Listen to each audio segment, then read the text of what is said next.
Hello and welcome to my channel chess grind India. आज हम खेलेंगे अपना फोर्थ गेम। पहले के 3 गेम्स खेल चुके हैं और तीनों वीडियोस पड़ी हुई हैं, आप देख सकते हैं। तीनों गेम्स हम जीते थे और हमारी रेटिंग बढ़ती चली गई है। स्टार्ट किया था हमने 400 से, हमें अभी जाना है 1500 तक और फिर उसके आगे भी चलेंगे। बट 1500 हमने फर्स्ट टारगेट सेट किया है which is looks achievable right now, क्योंकि हम तीनों गेम जीत चुके हैं और हमारी रेटिंग बढ़ चुकी है। लास्ट गेम में मेरी रेटिंग 666 थी। थर्ड गेम पे हम जीत गए, तो अब देखते हैं हमारी रेटिंग कितनी है। Let's start. 10 मिनट का गेम, फिर से स्टार्ट गेम। 752 हो चुकी है रेटिंग अब। ऑलराइट, ये है फीजी से। Okay, nice. दोबारा सेंटर बोर्ड स्टार्ट करते हैं।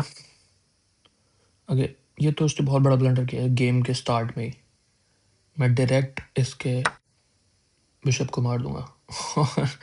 ये देख सकते हैं आप, ऐसा भी बहुत ज़्यादा होता है।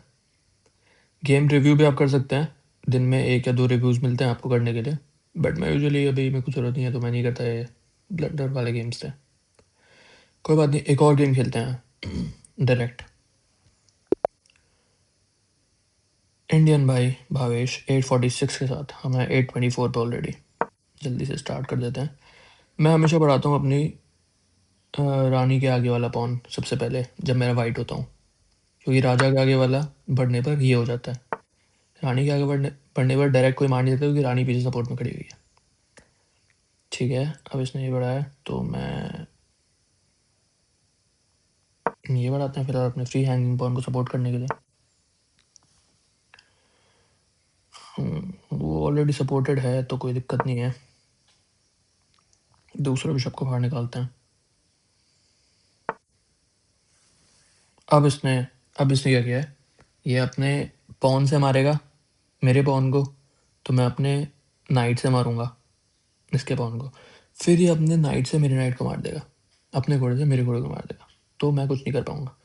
तो लास्ट में मेरी हार होगी। लास्ट में हमेशा लास्ट मैन स्टैंडिंग हम चाहिए, तो इसलिए हमें एक और सपोर्ट चाहिए उसके लिए। एक और सपोर्ट अब कैसे दिया जाए? ऐसे दे सकते हैं एक और सपोर्ट। अब इस पर 2 सपोर्ट आ चुके हैं। बट अभी क्या करेगा, अब अगर ये अपना वो वाला पॉन बढ़ा दे, G7 2 कदम बढ़ा देगा, तो हमारे बिशप पर अटैक हो जाएगा। इसने एग्जैक्टली वही किया है, G7 को G5 पे रख दिया है, बिशप पर अटैक हो चुका है। बट अभी भी हम सपोर्ट रख सकते हैं, क्योंकि बिशप तो लंबा चल सकता है, तो सपोर्ट अभी भी बना हुआ है।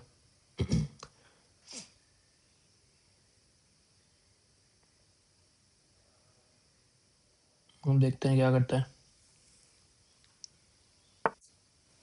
तीसरा मूव डाल दिया इसने। अब हम इसको कर तो नहीं सकते, बट अब हम एक बहुत बढ़िया मूव चल सकते हैं।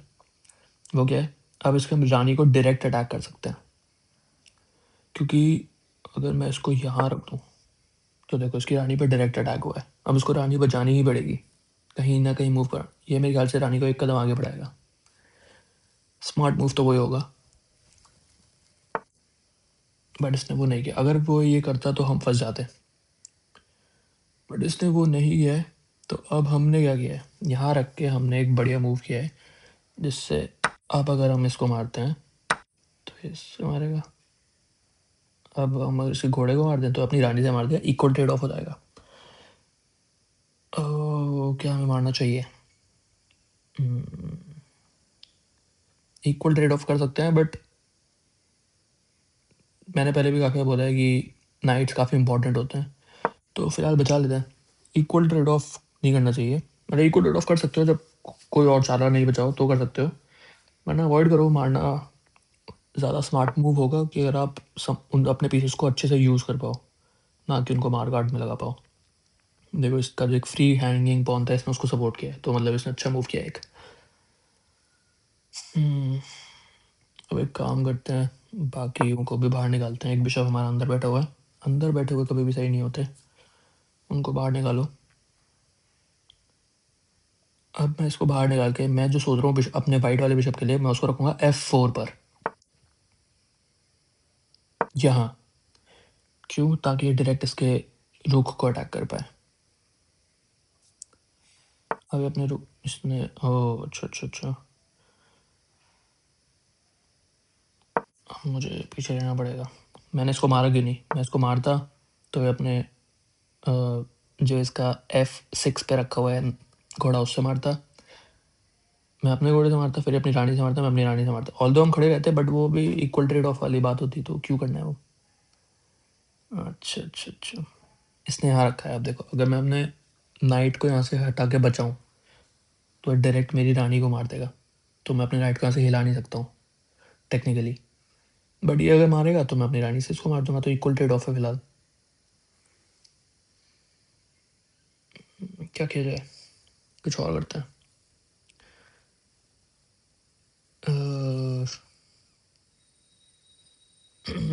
अगर मैं इसको रानी को ही कुछ रानी से करते हैं कुछ। ओके, रानी को एक कदम आगे बढ़ा देते हैं, क्योंकि वो अगर मेरे घोड़े को मारता तो मैं अपने बॉन से भी मार सकता हूँ, घोड़े को प्यादे से भी मार सकता हूँ, उसके बिशप को। तो उस पर तो कोई अभी मेरे को ज़्यादा दिक्कत नहीं है। बट मैंने एक तरीके से एक कदम आगे बढ़ा के मैंने अपने घोड़े को फ्री हैंड दे दिया है। इसको तो मैं देखो ऐसे मार सकता हूँ, इक्वल ट्रेड ऑफ तो वही है, बट फ्री हैंड मैंने ऐसे दे दिया था कि अब वो रिस्ट्रिक्टेड नहीं था ना, कि अगर मैं घोड़े को चलाऊंगा तो वो मेरी रानी मर जाएगी। रानी पीछे है ही नहीं अब मरेगी कैसे, तो मैं घोड़े को कहीं भी चला सकता था। इसने दूसरे उसके साथ वो किया है। अब मैं फिर से घोड़े को नहीं चला सकता हूँ। इसको मेरे ख्याल से घोड़ों की ना अहमियत पता है, इसलिए मेरे दोनों घोड़े मार रहा है। कोई बात नहीं, फिलहाल एक काम करते हैं, इसको कहते हैं कपलिंग। तो ये दोनों ही साइड, दोनों में से किसी भी एक साइड हमारा राजा कर सकता है, और ये सिर्फ तब कर सकता है, इसके 2-3 कंडीशन है करने के। एक तो पहली कंडीशन, जिस जिस भी साइड, जिस भी हाथी या जिस भी रुक के साथ आप कर रहे हो कपलिंग, वो दोनों, ना राजा और ना ही वो वाला हाथी, पूरे गेम में अब तक कहीं भी मूव नहीं करने चाहिए, अपनी ओरिजिनल पोजीशंस पे ही होनी चाहिए। और ऐसा नहीं कि आप मूव करके, पहले आपने मूव किया फिर आप आ गए इधर, नहीं, ओरिजिनल पोजीशंस शुरू से ही होनी चाहिए, पहली बात, ये पहली कंडीशन है।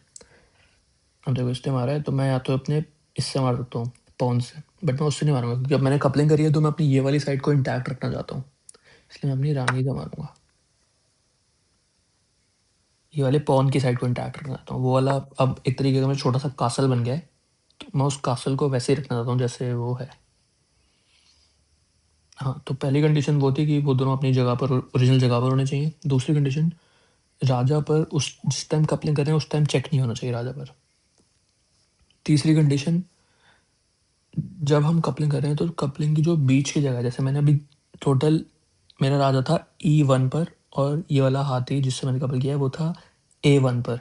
तो E1 से लेकर A1 इन दोनों के बीच में कोई भी ऐसी जगह नहीं होनी चाहिए जहाँ पर ओपोनेंट का कुछ चेक आ रहा है, या ओपोनेंट इन पाँचों स्क्वायर्स में कहीं भी ओपोनेंट का कुछ इन्फ्लुएंस नहीं होना चाहिए। मैं भी समझा दूंगा इसको, मैं और क्या कहता हूँ। अब देखो, इसने घोड़ा यहाँ बीच में रख के गलती करी है। क्या गलती करी है, मेरी रानी के सामने ये जो घोड़ा है जिसको मैं मार सकता हूँ, पहले मैं इसको नहीं मार सकता था। क्यों? क्योंकि वो रानी के जोर पे रखा हुआ था इसके, बट अब इसने बीच में अपना घोड़ा रख दिया है, तो अब वो खाली लटका हुआ है। खाली लटका हुआ तो उसको मार देंगे हम। फ्री हैंगिंग पॉन तो ले ही लो, बट फ्री हैंगिंग अगर कोई बड़ा पीस मिल रहा है, जैसे कोई भी नाइट या रुक या बिशप या क्वीन, उसको तो जितनी जल्दी ले सकते हो। क्वीन को तो फ्री हैंगिंग नहीं भी तो भी ले लो, बाकी 3 जो भी फ्री हैंगिंग है सबसे जल्दी ले लो। तो बढ़िया है। अब हम +4 में जा चुके हैं, और ये जैसे ही कोई जब भी चेस में किसी का एक ऐसे मेजर पीस चला जाता है तो वो थोड़ा काफ़ी डिमोटिवेट हो जाता है, तो वो हमारे लिए काफ़ी बढ़िया होता है। अब हम देखो एक बहुत बढ़िया मूव चल सकता है। क्या? अगर हम इससे इसको मारते हैं तो पता क्या होगा, अभी अपनी रानी से तो मार नहीं सकता है, अपने घोड़े से मारेगा। अपने घोड़े से मार के इसने क्या किया है, अपने घोड़े से मार के इसने हमें, हमारी रानी को भी एक तरीके से अटैक किया है। अब हम अगर अपने हाथी से इसके घोड़े को मार दे, नीचे रखा हुआ है, तो अपनी रानी से मार देगा, हमारा लॉस होगा, क्योंकि हाथी ज़्यादा वैल्यूएबल होता है। हाथी के 5 पॉइंट्स हैं, घोड़े और बिशप के 3 पॉइंट्स हैं, तो नहीं मारेंगे। तो अपनी रानी को बचानी है एक तरीके से। अब हम रानी को कैसे बचाएं? रानी को हम ऐसे बचाएंगे कि हम राज मतलब इसके घोड़े पे डबल अटैक बना सकें। जैसे अगर मैं रानी को यहाँ रख दूँ तो हमने इसको चेक दे दिया, अब इसको चेक बजाना है। अब इसके घोड़े पे डबल अटैक बन चुका है। हमारा हाथी तो पहले से अटैक कर ही रहा था, अब रानी का भी सपोर्ट आ चुका है। अब इसको चेक भी बचाना है और नेक्स्ट मूव में इसका घोड़ा मार दूंगा अगर इसने किसी तरीके से ऐसे अपने राजा को नहीं बताया कि घोड़े को एक और सपोर्ट मिल जाए। समझ लो। तो ये बढ़िया एक मूव हमें मिल गया जो उसका हमने फ़ायदा उठा लिया। ऐसे मूव्स देखने होते हैं। तो अब ये फंस चुका है एक तरीके से, देखते हैं क्या करता है।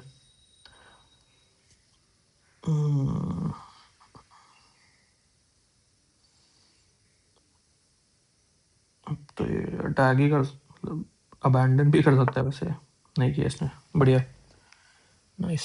अब हम क्या कर सकते हैं, सबसे पहले हम इसकी घोड़े को मार देते हैं ऐसे, और हम घोड़े को हाथी से मारेंगे, रानी से नहीं। क्योंकि अब अगर रानी से मारते तो ये रानी से मार के इक्वल ट्रेड ऑफ के लिए जा सकता था। ये सोचता मेरी रानी तो मरी रही है तो इसकी भी मार देता हूँ, जो कि इसके लिए डिसेंट डील होती। लेकिन हमने इसको वो ऑप्शन ही नहीं दिया, हम तो अपने हाथी से मारा है, इसलिए इसको अपनी रानी बचानी ही पड़ेगी। ये मारेगा नहीं मेरे हाथी को, क्योंकि मैं इसकी रानी को मार दूंगा फिर इक्वल ट्रेड ऑफ नहीं रहेगा। इंटरेस्टिंग। अब देखते हैं क्या किया जाए। ओके, अब अगर हम अच्छा, तो ये बेसिकली इसने जो चलाया, इसने क्यों चलाया, ये अपनी रानी से जो मेरा एक फ्री हैंगिंग पॉन है उसको मारने के चक्कर में है, जो कि रखा हुआ है F3 पर। वो फ्री हैंगिंग है, उसको कोई सपोर्ट नहीं है मिला। तो उसको हम सपोर्ट किस तरीके से दें, अगर हम इसको एक कदम आगे बढ़ा दें तो उसको 3 सपोर्ट मिल चुके हैं एक साथ। एक तो पॉन का जो कि E3 पर है, एक बिशप का जो कि G3 पर है, और एक मेरी रानी का जो कि E5 पर है। इसने मेरी रानी को अटैक किया है। अब हम क्या करें, अब हमें अपनी रानी हटानी होगी, बचानी होगी। हाथी को तो मार नहीं सकते क्योंकि मारी जाएगी फालतू में। तो हमें अपना पॉन पर सपोर्ट बना के भी रखना है, तो हम इसको एक कदम पीछे, इससे हमारा पॉन पे सपोर्ट बना हुआ है अभी भी। F4 वाले पॉन पर सपोर्ट बना हुआ है, रानी भी बच गई।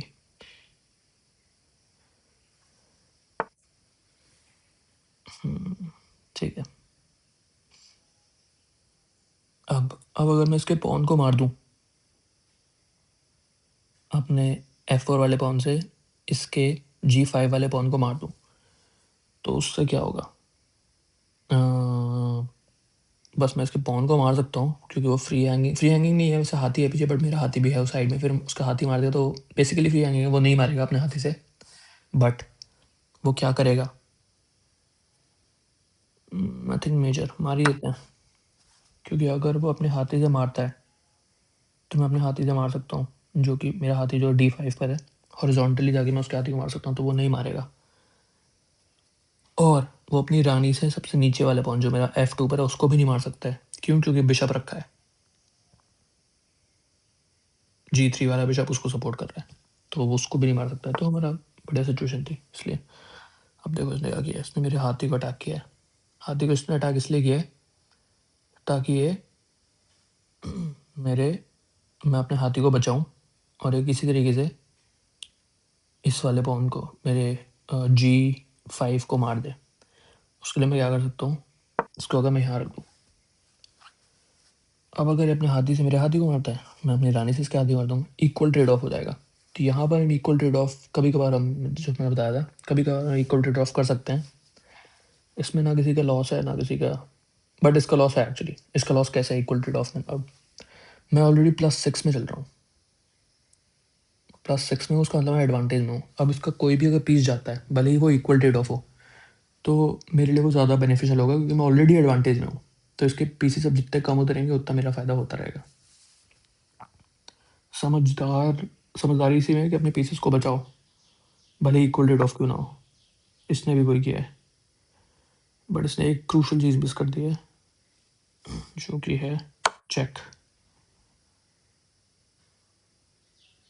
अब जहाँ तक ये जो मेरे को लगता है ये अपने हाथी को वापस ले लेगा, वही किया है इसने।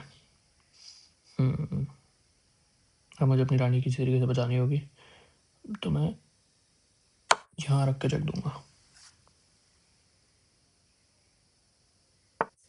अच्छा, इंटरेस्टिंग। ओके,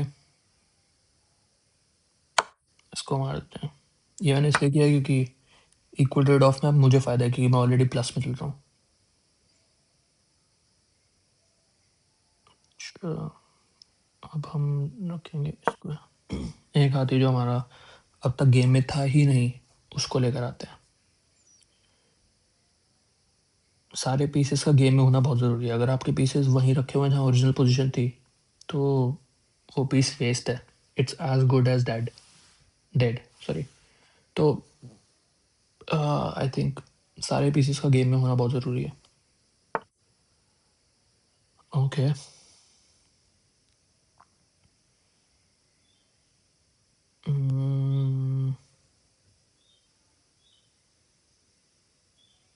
अब मैं कहाँ रख सकता हूँ? यहाँ रखते हैं फिलहाल। ये मैंने क्यों किया है? क्योंकि मैं चेकमेट के लिए जाना चाह रहा हूँ। चेकमेट के लिए एक मुझे बहुत ही बढ़िया स्क्वायर दिख रहा है जो कि विच इज़ H8, एकदम कॉर्नर वाला राजा के, उसके राजा के साइड वाला स्क्वायर। मैं किसी तरीके से अगर उस स्क्वायर में पहुंच जाऊँ तो वो चेकमेट है। अपनी रानी को उधर पहुंचा दूँ। वहाँ पहुंचाने के लिए अब मैं आपको प्लान सेटअप करूँगा। क्या प्लान? वहाँ पहुंचाने के लिए सबसे पहली बात मेरे को वो राजा मार सकता है, तो एक और सपोर्ट चाहिए। इसने ऑलरेडी बचाने के लिए वो समझ ही गया था, बट यहाँ पे मैं एक और मूव कर सकता हूँ विच इज़ दिस। अब देखो वापस वहाँ आ गया। अब किसी तरीके से अब मैं क्या कर सकता हूँ, इसको लेता हूँ यहाँ पर। यहाँ मैंने क्यों लिया? क्योंकि नेक्स्ट मूव में मैं बिशप को लूँगा रानी के ठीक पीछे। मारने दो, कोई बात नहीं, करने दो जो कर रहा है। यहाँ पर लेते ही अब मैं डायरेक्ट लाइन दोनों के सपोर्ट पे क्लियर हो चुकी है। मैं कहीं भी राजा के साइड में इस ब्लैक वाली लाइन पे रख देता हूँ तो वो चेकमेट है। उसके सामने रख दूँ या उसके डायरेक्ट साइड में रख दूँ, दोनों में चेकमेट है। नहीं, सामने चेकमेट है एक्चुअली। डायरेक्ट साइड में रख दूँगा तो उसके पास एक स्पॉट बच जाएगा विच इज़ राजा के लिए F7, वो बच सकता है उस पोजीशन में अगर मैं डायरेक्ट एकदम कोने में ले जाऊँ।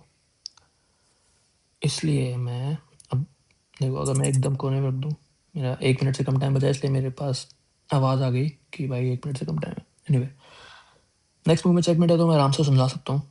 अगर मैं रानी को लास्ट में रख दूँ H8, तो राजा का चेकमेट नहीं होगा क्योंकि राजा के पास जगह बचेगी F7, वहाँ रख के बता सकता। बट अगर मैं G7 रख दूँ तो वो चेकमेट हो जाएगा क्योंकि कोई जगह नहीं बचेगी उसको जाने के लिए। तो G7 रख के चेकमेट कर दिया। And alright guys, as always अपने सजेशंस या कमेंट्स या जो भी आपको कहना है, कुछ भी सजेस्ट करना है, टैक्टिक बतानी है, कुछ भी बताना है, कमेंट्स में बता देना। And see you in the next game. Thank you.